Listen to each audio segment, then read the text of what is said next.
I've reached out to several of the president's most prominent supporters in his movement to get the reaction to this momentous decision to launch a wide-scale attack on Iran. I just heard back from Tucker Carlson, and his answer, he told me of the president's decision is, quote, absolutely disgusting and evil. Welcome back, folks. We're diving headfirst into a political earthquake today. The president, Donald Trump, is taking direct aim at Tucker Carlson, the man who many saw as the voice of the American First movement. This isn't just a spat. It's a full-blown ideological civil war within the Republican Party. Let's see how this plays out, because the implications are huge. Let's roll the tape. As you can imagine, Donald Trump did not take kindly to that statement from Tucker Carlson. And so as a result, he is retaliating against the former cable news host and is booting Tucker Carlson out of the MAGA club, thanks to his aggressive criticism of this war against Iran on behalf of Israel. Now, before we give you his full statement, Cenk, your 2 cents. So who's going to join Tucker in this rebellion against Trump on MAGA? And who's going to win that argument? Well, there's evidence on both sides. But first, let's give you the details of this fight. So ABC's Jonathan Karl posted on X this afternoon, writing that in a lengthy conversation just now, President Trump hit back at Tucker Carlson, who called the Iran war absolutely disgusting and evil. Quote, Tucker has lost his way, Trump told me. I knew that a long time ago, and he's not MAGA. MAGA is saving our country. MAGA is making our country great again. MAGA is America first. What a lie. And Tucker is none of those things. And Tucker is really not smart enough to understand that. Hold on a minute. Trump calling Tucker Carlson not smart enough to understand what MAGA is? Wow, that is rich. The same Tucker Carlson who routinely dissects complex geopolitical issues with surgical precision, often exposing the very globalist agendas Trump claimed to oppose? What? It's like watching a high school bully called a valedictorian dumb because he won't join the dodgeball team. The irony is thicker than a lead shield. If America first means getting dragged into yet another endless war in the Middle East, then maybe a lot of us aren't smart enough to understand it. Because to me, it sounds an awful lot like America last. That's where I'm hearing. Delusional, like absolutely delusional in every way, shape, or form. How is fighting a war on behalf of a foreign country America first? And you're gonna call Tucker Carlson dumb? Look, as much as members of our audience might disagree with Tucker Carlson, I totally respect that. You can't call the guy dumb. He's not a dumb guy. And he is absolutely correct on the issue of Israel and Iran. But I'm curious what you think, Cenk. Yeah, so it's now open warfare. Before, Tucker's saying some nice things. He still said something nice afterwards about Trump. We'll get to that in a minute. But Trump is saying that I said, I'm done with Tucker Carlson. I'm done with Megyn Kelly. He's done with Marjorie Taylor Greene. He's done with Tom Massie. But those are four of the most, I was going to say true blue, but I guess true red, right? Conservatives, right wingers, MAGA, America first there is. So Trump is putting in his lot with the neocons and with the establishment and with the donor class. Yeah. And so can he win that war? Well, Anna, so far the polling indicates that among people who still call themselves MAGA, he has huge support, okay? But among Trump voters who don't call themselves MAGA, and there might be more of them now not calling themselves MAGA, his support is down to 63%. Which is unprecedentedly low for him with his own voters. All right, let's pump the brakes right there. The speaker is hitting on something crucial. Trump putting in his lot with the neocons and the establishment and the donor class. This isn't just a little pivot. It's a full-blown U-turn. Remember when Trump rode into Washington promising to drain the swamp? Well, it looks like he's not just swimming in it now. He's building a luxury condo complex right in the middle. This is the core of the MAGA versus America First split.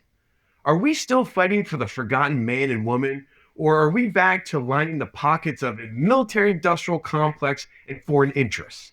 It's a betrayal of the highest order for many of his original supporters. And the polling numbers are starting to reflect that uneasiness.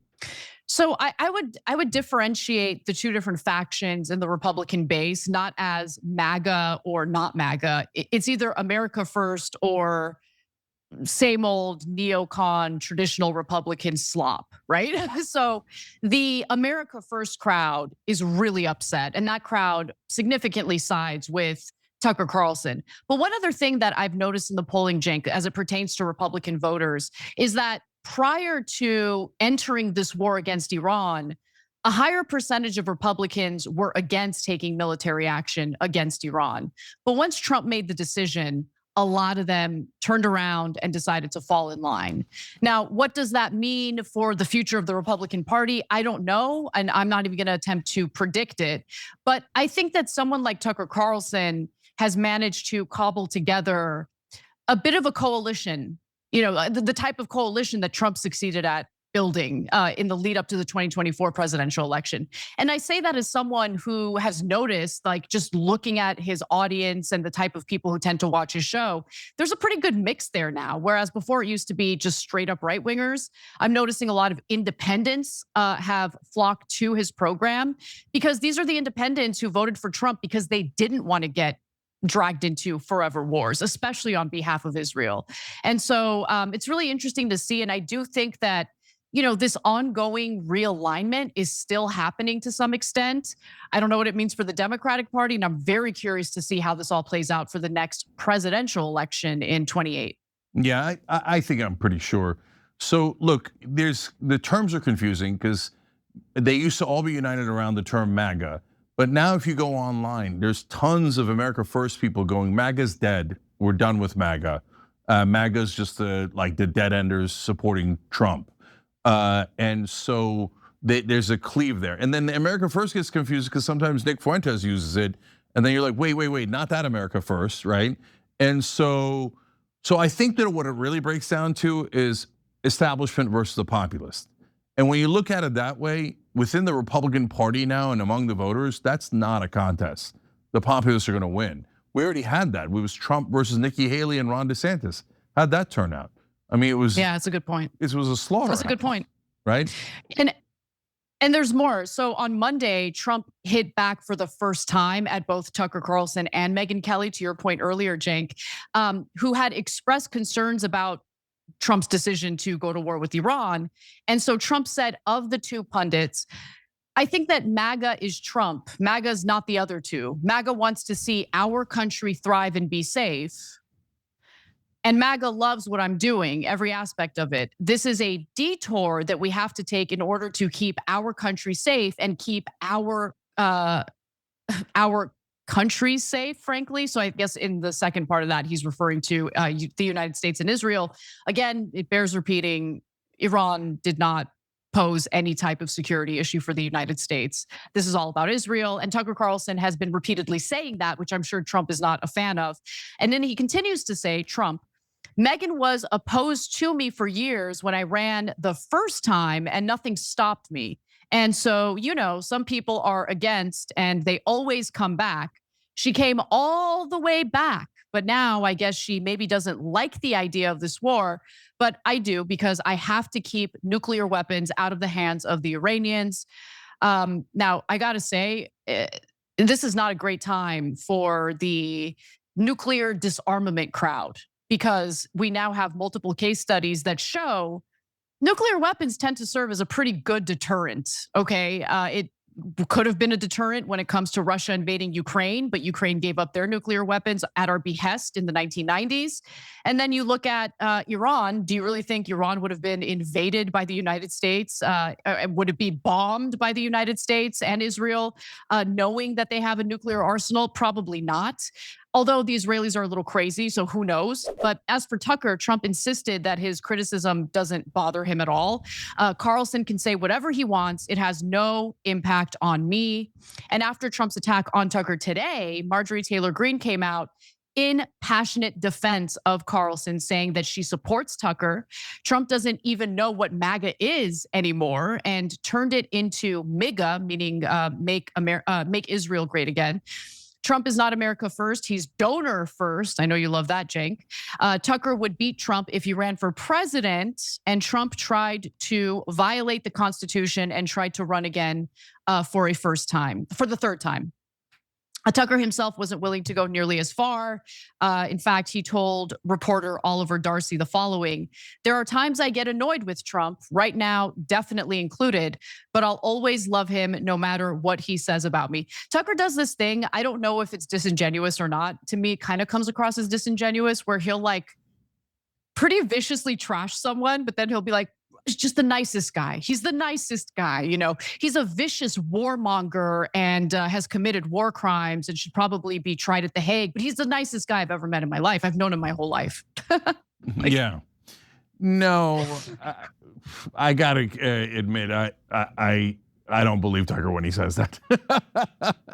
So look, it's okay. We agree on war in Israel and now donors and a bunch of things, and wonderful. We'll take it. Still plenty we disagree on, and yeah, no, I don't think he loves Donald Trump. I think he's just being political there, and fine, whatever. People are allowed to be political.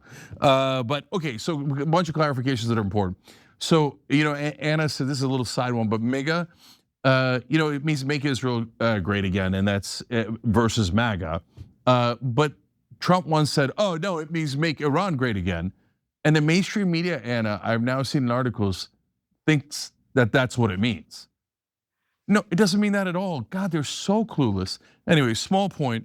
And another one that's a little tangential but important, and that statement that Anna read you about Trump saying, "Oh yeah, this war's for us." I mean, it's a little detour and it's for us and other countries. Wait, there's two huge admissions there. One, he said it's a detour. And detour by definition means not the road we were going on, not the path we were on. Clearly, right? Whoa. A detour? Did you catch that? A detour from America First policy to get involved in a foreign conflict for us and other countries? That's not a detour, folks. That's a complete change of destination. Imagine you're driving cross country, right? GPS set for America First. And suddenly your leader decides to take a detour through Middle East entanglement land for other countries. I think you'd pull over and ask for directions, wouldn't you? This isn't just a slip of the tongue, folks. It's an admission that the original principles have been abandoned. It's the political equivalent of promising to build a house, then halfway through, you know what? Let's decide to make a shed instead, and calling it a detour. It's insulting to the intelligence of the voters who believed in that America First promise in the first place. This is a huge problem. So, and then the second part is, he says us and other countries. So he's admitting, yeah, this is definitely at a bare minimum also for other countries, meaning of course Israel. So Trump is not likely to say that, right? I mean, those are confessions for him, just because it's so true that even he can't help but say it. So we're asking on TYT.com, who do you think is sticking to the MAGA policies more, Donald Trump or Tucker Carlson? It's kind of funny to ask, left-leaning and independent, and now some right-wingers watching this too for sure. But I am curious what you guys think, because it isn't about whether you're right-wing or not. It's about, hey, we all have eyes and ears. I remember, I'm old enough to remember a year ago when Trump was saying anti-war and America first, and he is most clearly not doing that. I think a really important part of actually making America great again is trying to get back to a place, because I do think this existed at some point. I think I remember it. Getting back to a place where both sides can just be honest and then engage in good faith policy debates. You can't do that when one side or both sides are lying. So in this case, Trump is just trying to lie to us. How are you supposed to take that seriously? How are you supposed to make the country better and unite fellow Americans when one side and one leader is being viciously dishonest about what the motivations for war with Iran happen to be? So that's the distinction that I draw. Because look, if A right winger who's in favor of the war with Iran comes to me and wants to get into a debate and is at least honest about what the motivating factors, the real drivers of this war happen to be. Okay, great. I can have a conversation with you. We might get into a heated debate. There's no question. But I can't take people seriously when they lie to your face. And there are a lot of people in the Trump orbit who are very happy to lie in our faces. Yeah, look, last thing on that is, as always, we're fair on both sides. And what really set me off yesterday was a whole bunch of the Democrats, a big chunk of the Democrats who were speaking out against the war. I can't believe we went into this war. This is outrageous. They're going to go vote on it. They're going to vote to fund it. Yeah. They're such liars. And why are they lying? Because they literally, it's not hard to solve. They also get paid by the Israeli lobby, literally, completely. So all of this is a game, it's theater. That's why I get so mad at the media who keeps playing along with the play as if it's real world. It's not the real world. Trump is getting paid by the Israelis, so are a lot of Democrats. And there it is, the raw, unvarnished truth about how Washington really works. It's not just Trump, it's a big chunk of the Democrats too, speaking out against war, but voting to fund it. Why? Because they also get paid by the Israeli lobbyists. This isn't just about right versus left. It's about up or down, the people versus the powerful. It's all theater, folks, a grand performance where politicians play their roles, pretending to care about peace while their pockets are lined by special interests. Marjorie Taylor Greene and Tucker Carlson, for all their faults, are at least being consistent on this. They're saying the quiet part out loud, and that's while they're dangerous to the establishment. They are pulling back the curtain on the whole charade, and that sometimes both sides desperately want to keep hidden. They're both lying. So that's why in this whole struggle, if you say to me, Marjorie Taylor Greene and Tucker Carlson were largely being honest, even when certainly on the things we disagree with them on too, like they're not hiding any of their opinions. So there's like, they're very harsh on some of the things we disagree on. And then on the ones that we agree on, well, they've been more consistent. There's no question that they were anti-war and stayed anti-war. Trump has not been consistent. And, and Trump, of course, when you're talking about liars, I mean, he's a legendary liar. So he's kind of ironically perfect for politics. And I say ironic because originally MAGA liked him because they thought he wasn't a politician and he was one of them. And that was probably the thing they were most wrong about. So there you have it, folks. So tell me, what does this all mean for the future of the American First Movement and the Republican Party? Is it truly a fight between populism and the establishment? And who do you think is truly sticking to the original MAGA principles? Trump or Tucker? Let us know in the comments below. Don't forget to like this video, subscribe for more breakdowns, and hit that notification bell so you don't miss our next deep dive into the political circus. Until next time, stay informed and keep asking the tough questions. And as always, stay vigilant, Patriots, stay vigilant.